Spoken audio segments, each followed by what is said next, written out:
Assalamualaikum warahmatullahi wabarakatuh. Perkenalkan, nama saya Rasul Aji Prabowo, NIM 31200077. Di sini saya akan menjelaskan secara singkat dari Nabi kita, Nabi Muhammad SAW, dari sebelum lahir sampai Nabi Muhammad SAW mendapatkan wahyu di umur ke-40 tahun. Nah, langsung saja. Sebelum Nabi Muhammad SAW lahir, kehidupan masyarakat Arab pada saat itu yaitu berkeyakinan tauhid yang dibawa oleh Nabi Ibrahim alaihissalam, yaitu dimana ajaran tersebut mengajarkan bahwa hanya percaya kepada Allah Subhanahu wa taala dan hanya beribadah kepada Allah Subhanahu wa taala.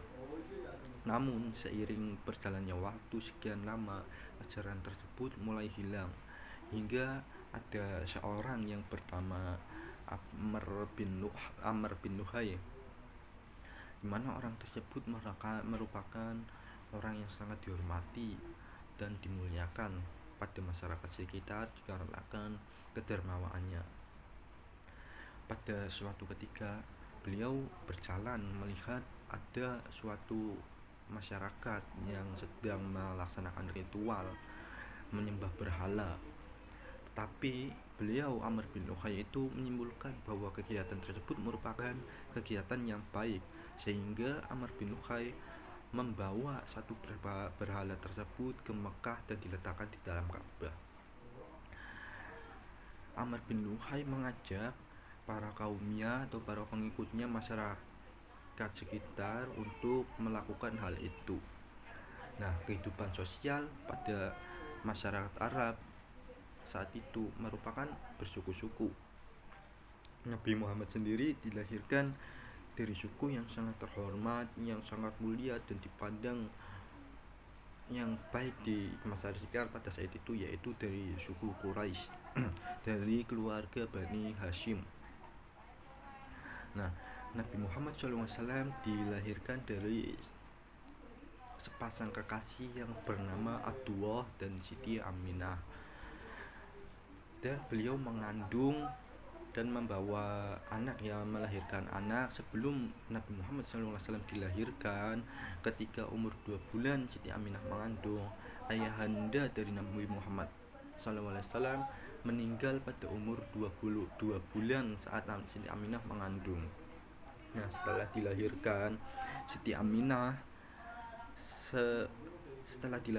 Siti Aminah tersebut menyusuinya.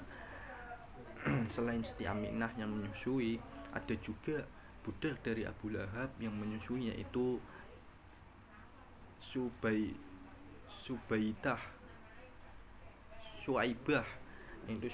dari budak Abu Lahab. Dan pada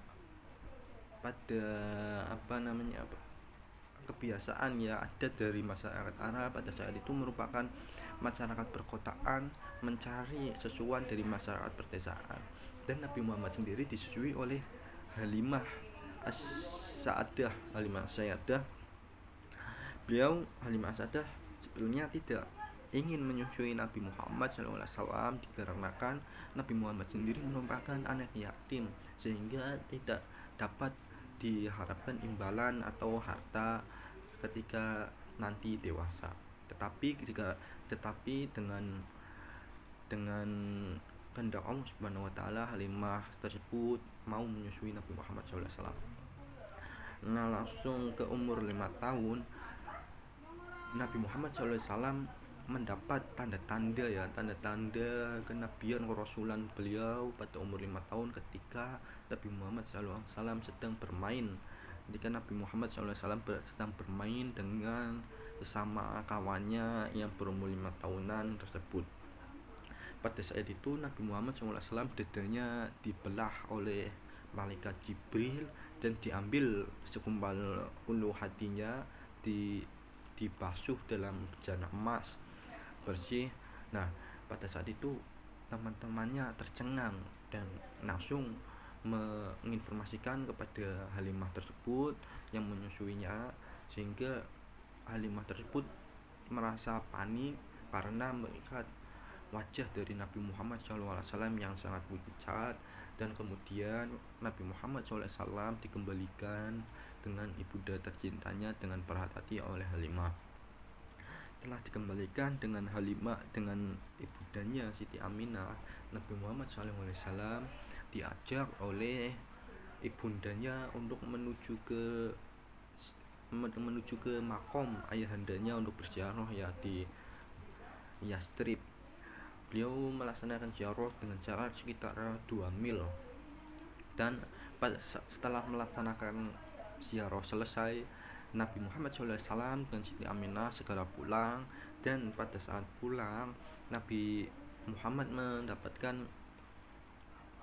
mendapatkan duka yang sangat mendalam dikarenakan ibundanya meninggal dunia pada saat Nabi Muhammad umur 6 tahun atau sekitar 6 tahunan ya tersebut. Setelah Nabi Muhammad mengalami musibah tersebut atas meninggalnya ibundanya tercinta Siti Aminah, Nabi Muhammad SAW diasuh oleh kakeknya yang bernama Abdul Muthalib langsung saja di Makkah, dan Abdul Muthalib tinggal bersama Nabi Muhammad SAW juga tidak bertahan lama dikarenakan pada umur ke-8 tahun kakeknya tersebut meninggal dunia di Makkah. Tetapi pada saat sebelum meninggal dunia, kakeknya berpesan kepada Nabi Muhammad supaya diasuh oleh pamannya Abdul Thalib. Bersama Abdul Thalib, Nabi Muhammad SAW bertahan kurang lebih sekitar 40 tahun sampai mendapat wahyu.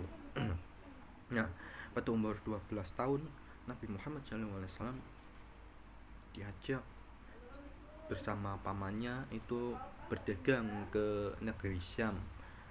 Nah, di negeri Syam tersebut ada seorang pendeta yang mengetahui ciri-ciri dari Nabi Muhammad merupakan sosok pemimpin besar di masa mendatang kemudian. Lalu pendeta tersebut berbicara dengan pamannya tersebut untuk segera memulangkan Nabi Muhammad karena jika mengetahui orang-orang sekitar akan dipukuli atau dianiaya. Sehingga pamannya tersebut menyuruh budaknya untuk mengembalikan Nabi Muhammad menuju ke Mekah kembali. Setelah di Mekah kembali. Nah, pada umur ke-15 tahun di situ ada peperangan. Nah, Nabi Muhammad sendiri membantu menyiapkan alat panah, dan peperangan tersebut dimenangkan oleh suku dari kelahiran Nabi Muhammad yaitu suku Quraisy. Nah, pada Nabi Muhammad SAW usia yang ke-25 tahun, beliau Nabi Muhammad SAW melakukan usaha atau berdagang dengan sistem bagi hasil dengan wanita yang kaya raya, pengusaha yang pada saat itu yang terkenal sangat dermawan, yaitu yang bernama Siti Khadijah. Dengan sistem bagi hasil tersebut, Siti Khadijah mendengar kejujurannya, keuletannya dari seorang Nabi Muhammad, sehingga Siti Khadijah tersebut menawarkan sebagian barangnya untuk dijual oleh Nabi Muhammad SAW, di mana barang tersebut yang tidak sama sekali ditawarkan kepada pedagang-pedagang yang sistem bagi hasil sebelumnya. Nah, Nabi Muhammad sendiri langsung menerima tawaran tersebut, dan Siti Khadijah pada saat itu menyuruh anak buahnya yaitu Maisarah untuk melakukan menemani dagang bersama Nabi Muhammad SAW di negeri Syam. Nah, setelah sekian lama di negeri Syam, Nabi Muhammad pulang membawa keuntungan yang sangat besar, dan Maisarah itu tersebut menceritakan keuletannya, kepintarannya dalam berwirausaha kepada Siti Khadijah, dan sehingga Nabi Muhammad dan Siti Khadijah tersebut menikah pada umur 25 tahun. Nah, setelah itu langsung ke umur kurang lebih memasuki umur ke sebelum 40 tahun, Nabi Muhammad sering menyendiri dan sering membawa bekal makanan secukupnya dan minuman secukupnya menuju ke Gua Hira untuk melakukan merenung beribadah kepada Allah Subhanahu wa taala, supaya merenungi masyarakat sekitar, kezaliman masyarakat kita, beribadah, meminta dan berdoa kepada Allah Subhanahu wa taala selama kurang lebih 3 tahun di Gua Hira tersebut. Nah, setelah berdiam diri, melakukan khalwah ya, menyendiri dengan merenungi dan berzikir pada Allah Subhanahu wa taala, Nabi Muhammad mendapatkan wahyu pada tanggal 21 Ramadan. Pada saat itu umur 24, genap pada umur 40 tahun. Mungkin seperti itu ya yang dapat saya sampaikan dari sejarah singkat Nabi Muhammad SAW sampai Nabi Muhammad SAW menerima wahyu. Apabila ada kesalahan atau kekurangan mohon dimaafkan dan mohon dibetulkan ya, apabila ada yang melihat channel ini atau ada yang melihat video ini, mohon dibetulkan, kurang lebihnya mohon maaf. Wabillahi taufiq wal hidayah. Wassalamualaikum warahmatullahi wabarakatuh.